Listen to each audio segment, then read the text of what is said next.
I never imagined that the people I once considered family would one day try to take away the one thing that still keeps me going, my daughter. 2 years ago, my world collapsed. I lost my wife, Sarah, to cancer. She fought hard, harder than anyone I've ever known. And when she was gone, it felt like someone had just ripped the floor out from under me. I had a toddler, a broken heart, and no idea how to keep going.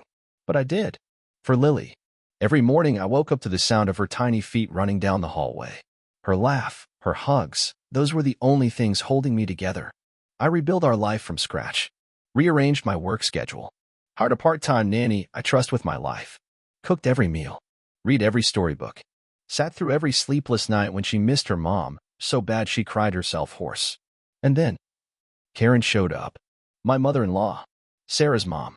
She stood in my living room, holding her purse like a courtroom file, and told me that I should hand Lily over to Emily and John, her youngest daughter and her son-in-law.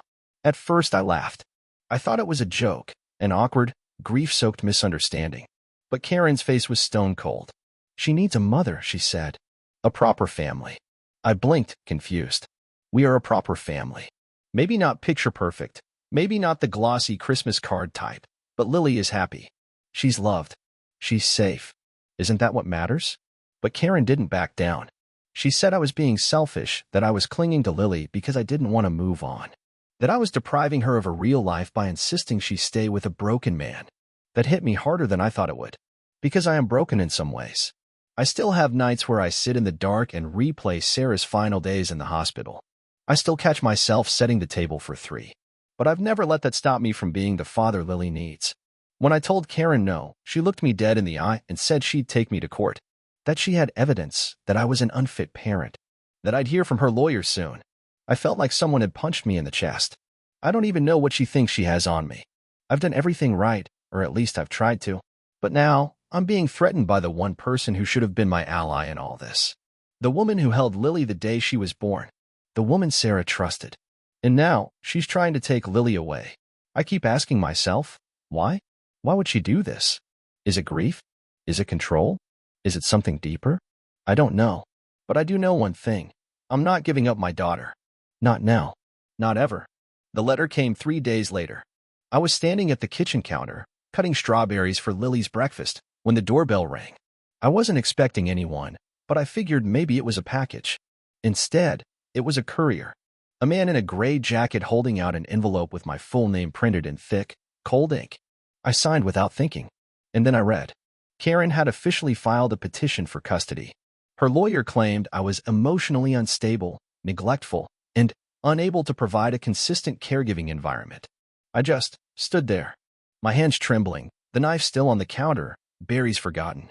I read the line about how I routinely leave Lily in the care of strangers, and I wanted to scream.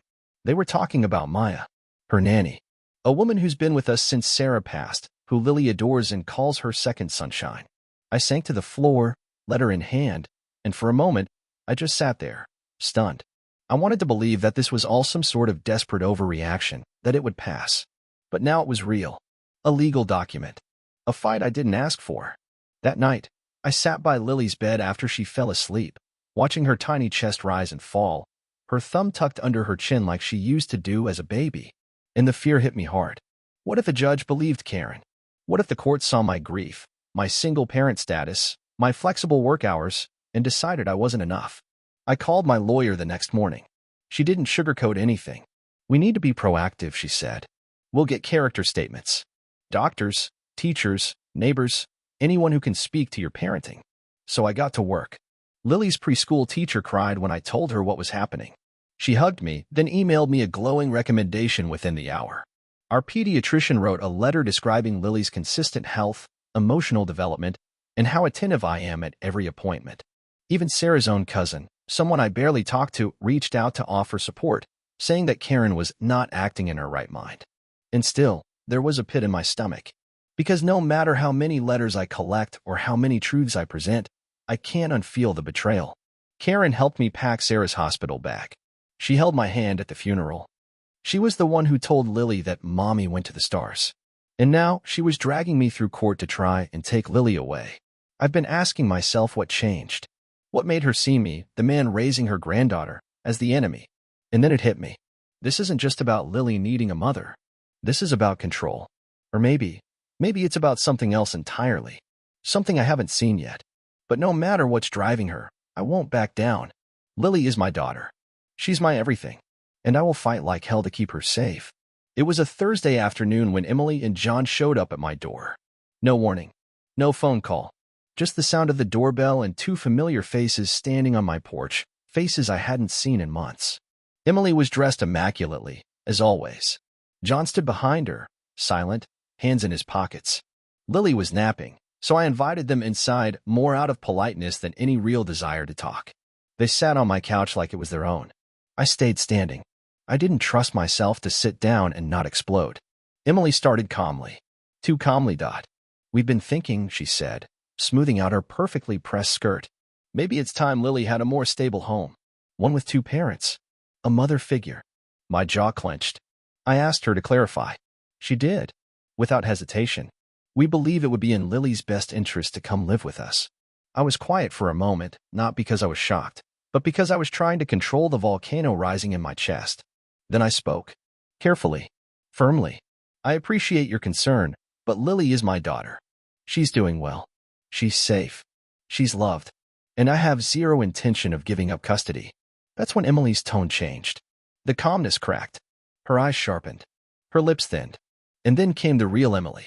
You're being selfish, she snapped. You're denying Lily the chance to have a real family. She's growing up without a mother. Do you even know how damaging that is to a child's development? I stayed calm. She's growing up with a father who would die for her. I think that counts. Then she dropped a bombshell. I heard you're planning to remarry. I blinked. Excuse me. She tilted her head, all faux concern.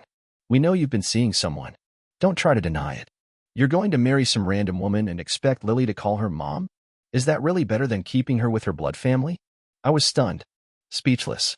Not because she was right, but because she was completely wrong. I hadn't been on a date in years. Since Sarah. Since everything. I told her that. That there was no woman. No marriage. Nothing like that on the horizon. Her response? Then you're just lonely and clinging to Lily because she's all you have left. And that broke something in me. John tried to speak. Maybe we should, but she cut him off. No. He needs to hear this. You're not thinking clearly. If you really loved Sarah, really loved Lily, you'd let her go. I stood up. You need to leave. Now. Emily rose too, red in the face, shaking with fury. We're going to court. You'll be hearing from our lawyer. Start preparing yourself, because we're not going away. They walked out without another word. The door slammed. And I just stood there, staring at the place where my family used to sit, where Sarah used to read bedtime stories, where Lily curls up after school with her stuffed animals. And I broke. Not because I was afraid, but because I realized. This wasn't just Karen. This wasn't grief. This was a campaign. A full-scale effort to take my daughter away. And it was about to get ugly. 2 days after that awful encounter with Emily and John, I got a phone call that would change everything. It was Elizabeth, Sarah's grandmother. She's always been kind to me. The one voice of calm in the chaos. When I saw her name flash on my screen, I felt a flicker of hope. Maybe someone in that family still had some sense. But nothing could have prepared me for what she told me. Her voice was quiet but steady. I need to tell you something, she said. And you might not like it. I braced myself. Elizabeth had overheard a conversation, one she wasn't supposed to hear, between Karen and Emily. And suddenly, everything made sense. It wasn't just about Lily. It wasn't about grief, or family, or a proper home. It was about money. Sarah had inherited a large sum from her grandfather shortly before she passed. Money she and I agreed to place into a trust for Lily. Untouchable. Untouchable, unless someone else became her legal guardian. That was their plan. That's why Emily wanted custody so badly. That's why Karen was so relentless. They weren't doing this for Lily. They were doing it for themselves. They saw Lily not as a child, not as Sarah's daughter, but as a key to a fortune. I felt physically ill, like I'd been punched in the stomach and couldn't catch my breath. They had looked me in the eye, pretended to care about Lily, all while scheming behind our backs. Using Sarah's memory, using my daughter. For money. I thanked Elizabeth. I could hear the guilt in her voice. She hadn't wanted to believe it either. But she said she couldn't stay silent, not after what she heard. When I hung up, I didn't even sit down. I walked straight to my desk, grabbed my notes, and called my lawyer. I laid everything out. She didn't even flinch. She'd seen cases like this before. She immediately told me what we had to do.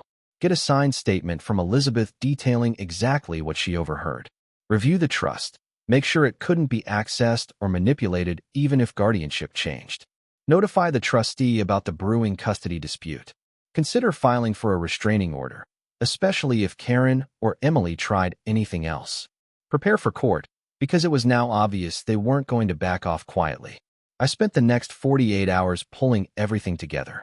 Every email, every text, every note I'd made after every interaction. I dug up Lily's medical records, school reports, nanny logs, anything to show how well she was doing, anything to show that she was safe with me. And through it all, Lily never knew. She played with her dolls, colored with her markers, asked for bedtime stories about pirate princesses and rocket ships. She had no idea that the people who were supposed to love her, her grandmother, her aunt, were trying to take her away not because they missed her, but because they wanted what belonged to her. That night, as I tucked her in, she looked up at me and said, "Daddy, are you okay?" I nodded, smiled, lied. "Of course I am, sweetheart." But I wasn't. I was furious. I was broken. And I was ready to fight. Because no one uses my daughter like that. Not for grief. Not for guilt. And especially not for money. Not while I'm still breathing. A week later, I got a message from Karen. It was short and civil, almost polite. She said she wanted to talk, without lawyers, without drama, to find a peaceful way forward. I didn't buy it for a second, but I agreed. We met at a quiet cafe in town, a place Sarah used to love. I was already there when they walked in, Karen and Emily, both dressed carefully, both trying to look composed. But I saw the tension in their eyes. They sat across from me. Karen gave me that thin smile she always used when she wanted something. Emily avoided my gaze. Karen spoke first. She said they'd reflected and realized that maybe they had been too aggressive, that the court route wasn't what anyone wanted, that they were willing to compromise. Emily nodded, lips tight. "We just want to be part of Lily's life," she added. "Maybe she could start spending weekends with us. Sleepovers. Holidays eventually. And if it goes well, maybe we revisit guardianship in the future." I didn't touch my coffee. I didn't smile. I waited. When they were done, I leaned back and said, calmly, "I know about the inheritance."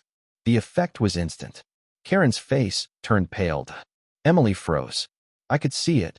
That second of panic, before they scrambled to mask it. "I know this isn't about Lily needing a mother figure," I continued. "It's about the money. The trust fund Sarah left for her. The one you thought you could control if you got custody." Karen tried to speak. I stopped her with a glance. "Don't. I've already talked to the trustee. I've reviewed every legal clause. The money is locked, and it stays locked until Lily is 25. You don't get to touch it. Neither do I. That's how Sarah and I wanted it." Emily looked like she was about to cry. I didn't know if it was guilt, frustration, or just being caught. I wasn't finished. I've been patient. I've stayed civil. But this ends now. No more games. No more surprise visits. No more threats. You go near my daughter again with this custody nonsense, and I will file for a restraining order. I have enough documentation, enough witness statements, and now, thanks to Elizabeth, I have proof of your motive. Karen leaned forward, her voice shaking. "You can't prove anything." I stared right at her. "Try me." The silence was deafening. Emily finally broke. Her voice was small, hollow. "We thought we were doing the right thing." "No," I said, standing up. "You thought you were doing the right thing for yourselves." I looked at both of them one last time. Lily is my daughter. She's not a bargaining chip. She's not a shortcut to a better life. She's not your second chance. As I walked away, Karen called after me. "You can't keep us out of her life." I turned back. "That depends on you." Then I left. And as I stepped out into the cold air, I felt something shift. For the first time in months, I felt clarity. Not peace. Not yet, but strength. I had drawn the line. And I meant it. Now it was up to them. It's been 6 months since that confrontation in the cafe. 6 months since I finally laid it all out. The truth, the boundaries, the consequences. And things have changed. Not overnight, not cleanly, not without pain. But they've changed. Karen and Emily never responded after that meeting. For weeks, it was radio silence. Then, out of nowhere, I received a formal letter from their attorney. Not a threat, an apology. Carefully worded, but real. They dropped everything. Custody, visitation, legal posturing. Gone. A few days later, I got a handwritten letter from Emily. She admitted it. Everything. She said she had been blinded by desperation for a child, for stability, for a sense of purpose. That she had convinced herself what she was doing was noble, when in reality it was manipulative and wrong. She didn't ask for forgiveness. Just said she understood if I never let her near Lily again. And honestly, I didn't know what to feel. But I gave it time. I gave myself time. Now, Karen and Emily see Lily once a month supervised, short visits. That's the boundary. And so far, they've respected it. There's no tension when they come. No backhanded comments. Just a quiet, cautious attempt to rebuild trust. For Lily's sake. And Lily, she's thriving. She's laughing again, those wild, full-belly giggles that fill the house.